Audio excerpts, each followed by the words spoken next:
how your humeral ulnar joint, which is your elbow joint, is positioned relative to the torso is going to ultimately dictate which head is going to be more emphasized. So if you have a great degree of humeral extension, so you bring your arm back like this, then that's going to be putting the biceps under great stretch, and it's going to be working one of the heads more than the other. And then additionally, same deal with humeral flexion, you're also going to be working a little bit differently in that regard. Today's episode is going to be all about arm training mistakes that are probably messing with your progress in the gym. I'm going to be performing 3 sets of the Smith machine JM press superset with the Smith machine flow script bench press once I hit failure. And then we'll be doing 3 sets of the preacher curl, dumbbell preacher curl unilateral variation, superset with a hammer curl variation. And along the way, I'm going to be discussing a lot of topics pertaining to the overarching topic, such as improper use of training variables, messing with progressive overload in the wrong way, some form errors that a lot of people make, and much more. So let's get into it.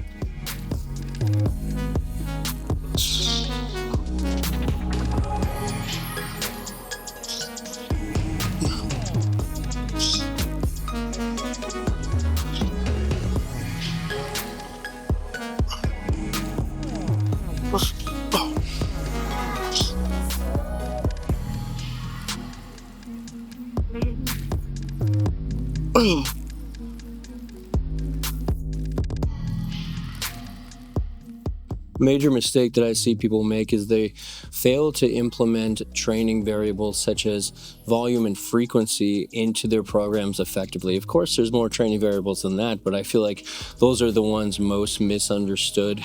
People either underdo it with the frequency or overdo it. The frequency is basically just how many times you're hitting a given body part throughout the week. So in this case, it would be arms. And I feel like a lot of people fail to realize that you're hitting your arms during almost every single upper body movement. So whenever you're doing a pressing variation, you're going to be working your triceps as a secondary mover. And whenever you're doing a pulling variation, you're going to be working your biceps as a secondary mover.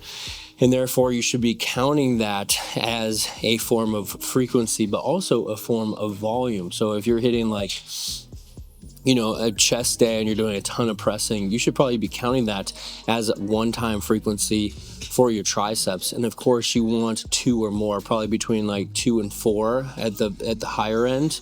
But as long as your volume is equated, then you're fine. And you probably want around 10 to 20 sets for your arms during the course of any given week. And a lot of people, when it comes to volume, they either don't count their pressing and pulling movements towards their arms, or they overcount it. I like to use a fractional model where anytime I do a press or a pull, if that's 1 set, then I would attribute it half to arms. So if I do a row variation, that would be 1 set for my back, and then 0.5 sets for my biceps. And then I can calculate that for the whole week, trying to keep my biceps within that 10 to 20 set zone of high intensity. And then of course, I'm at least hitting a 2 times a week frequency. And as long as you have those 2 training variables down, I think that you're putting yourself in a very good position to succeed with arm training.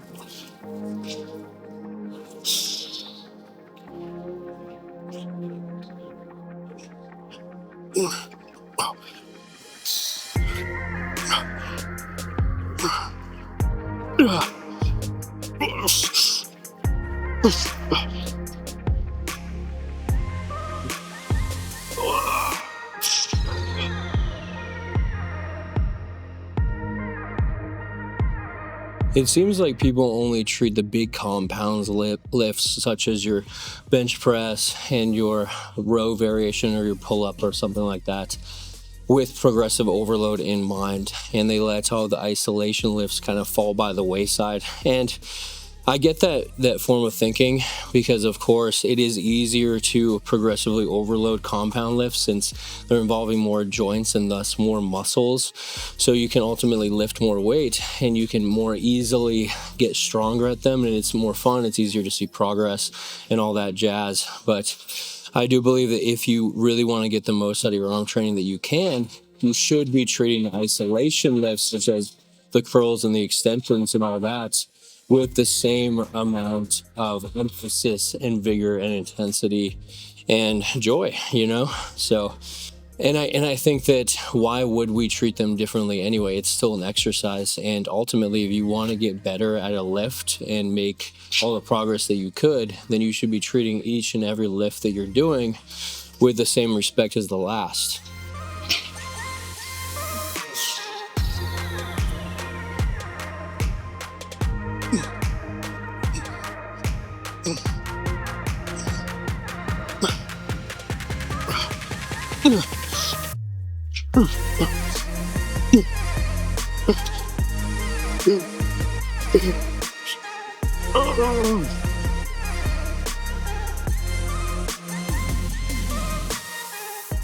Additionally, I feel like you should be targeting muscles depending on their actual mass and how much they really deserve to be targeted in the grand scheme of things. For example, the triceps take up 2/3 of the arm. So why would you be specializing more in biceps when there's more to grow with the triceps? I could be a little bit off base with this one. I haven't really looked into the data and the literature, but it makes sense to me that you may want to emphasize a muscle group that's larger and has more going on. For instance, the biceps, you only have two heads. You have the long head and you have the short head. Triceps, you have three. That's why it's called tri and then bi. So for triceps, you have the medial head, you have the long head, and then you have the lateral head. So there's more to hit, and therefore it probably deserves like an extra angle or two with a little bit of extra volume. And that's kind of how I want to be approaching my leg training too. The quads are like 40% larger than the hamstrings, yet I always hit them with the same exact amount of volume. That just doesn't seem right. Same goes for chest. Your chest is a lot smaller than your back. There's way more going on in the back.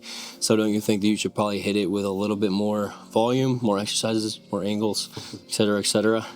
I think that just makes sense, and I think that a lot of people, they probably notice the chest versus back example because it's so apparent, but I feel like people often neglect the fact that the same is true with the arm. And in the same kind of vein, people tend to not work their forearms directly. At least I didn't for the longest time, and I just started doing so within like the past year or so, and it's definitely made a tremendous difference. So just taking into account that just the major movement patterns, they cover a lot of bases, but they're not really specializing in any one thing, and it may leave a lot of growth out there in the nether that you may have to pick up later on in your lifting journey, which that could be for better or for worse depending on your goal.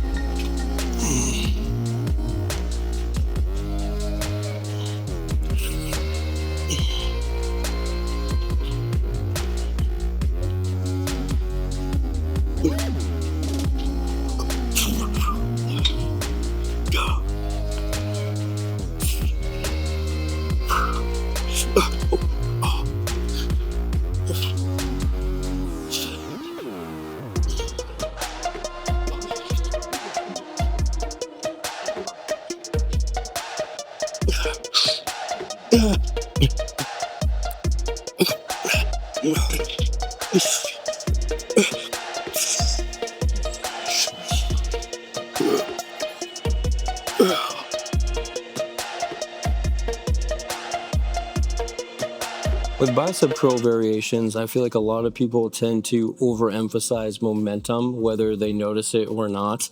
And it really just comes to a lot of hip flexion and extension while they're doing their bicep curls. Fortunately, on a lift like this, my butt is firmly seated on the seat. And then I actually have this like chest support as well, and then also an arm support. So this one's highly stable, so it's a lot more difficult to cheat. But if you're doing like a standing preacher curl variation, then you'd probably be more inclined to use like a hip hinge in order to get the weight up, whether you notice it or not, especially when things start to get hard. your body will start making the necessary adjustments to get to the weight from point A to point B without you even noticing in a lot of cases. And this is so true on bicep curl variations, especially. I find it happens all the time where people are just swinging the weight up on barbell bicep curls because that's a heavier variation and it requires a lot of stabilization of the spine with your abs and whatnot, and therefore that can easily break and easily fatigue before your actual biceps do. So just be cautious with that. I think that cheating is totally fine once you've kind of gotten right next to failure or you've actually hit failure, because at that point you have already gotten really all that you want, out of the set. So you're kind of good to just kind of throw the weight around just to crank out a few extra reps. With an exercise like this, since I'm doing it unilaterally, in bicep curls, whenever you're doing it unilaterally, it's very easy to use your other arm to assist with bringing the weight up. And so that's my form of cheating with this variation. But with like a standing bilateral bicep curl, I think cheating is absolutely not okay in the beginning, like 80% of the lift. But once you've like hit failure or you're super close, then swinging the weight around, as long as you're not going to injure yourself, I think is just a great intensity technique, if anything.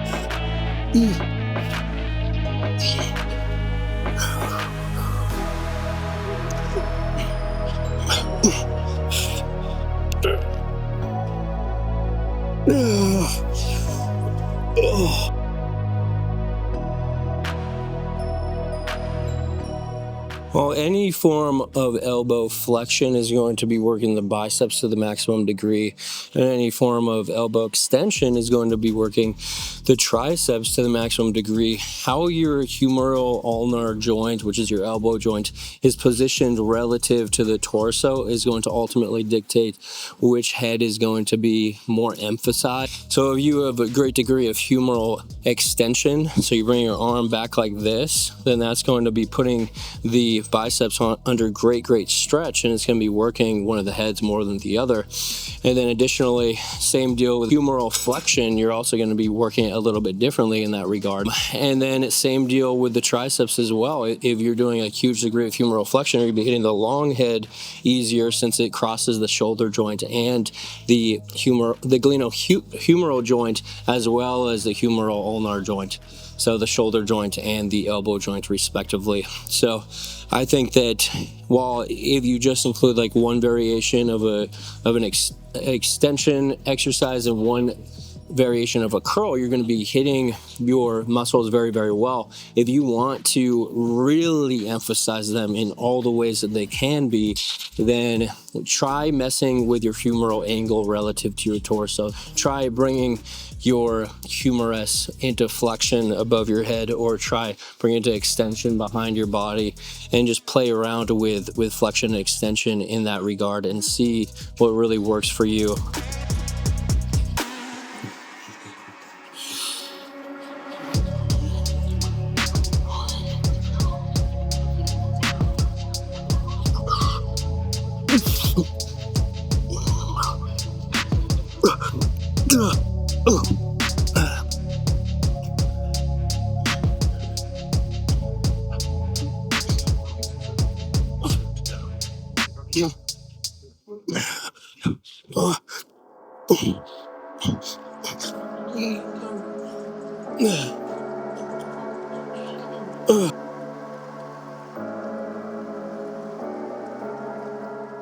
Lastly, it seems like a lot of people overlook recovery when it comes to their arms, and I was a huge culprit of this back in the day.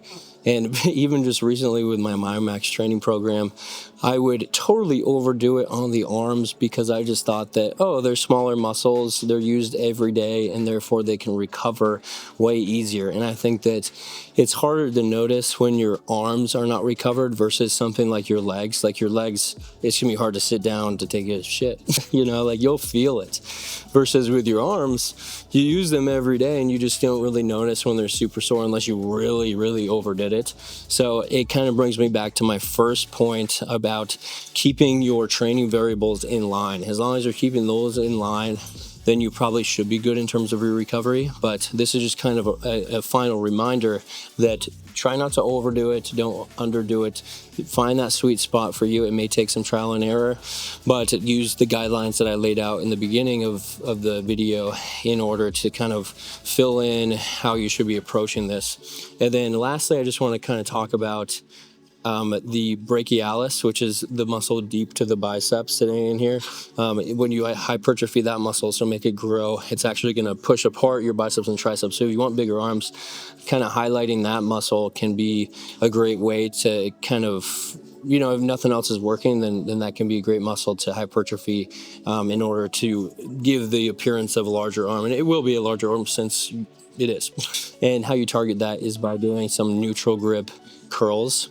And the reason for that is because your biceps is a supinator. So by supinating, you're going to be giving the biceps better leverage to be working. But by keeping it neutral, it's going to be taking the biceps a little bit out and shifting the emphasis onto the brachialis. So I'm sure that you noticed that at the end of each set, I did a couple reps with like a hammer curl variation at the very end, a neutral grip variation, in order to just kind of emphasize that and be able to crank out a couple more. Because once your biceps are fully fatigued, if you swap to a hammer curl or a neutral grip variation, then you're going to automatically have a little bit more juice in the tank due to the brachialis becoming more involved. So that can just be kind of a helpful strategy in order to crank out a couple more reps. Now, is this enough to train the brachialis? Probably not. A couple reps at the end of each set, that's not very much. So you may want to consider hitting a few direct sets of hammer curls at the end of each of your arm days, or at the beginning if you want to specialize in that. And I'll just fill you in for what I'm doing for the rest of the session, because obviously this isn't my entire arm day / shoulder day / accessory day session. After this, I'm going to hit some forearm work. Let me know if you want a video about that. And then I will be hitting some hammer curls, and then I'm going to finish off with some shoulders, specifically the anterior and lateral head of the deltoids. I'm not going to be working the posterior because I work that on my back days.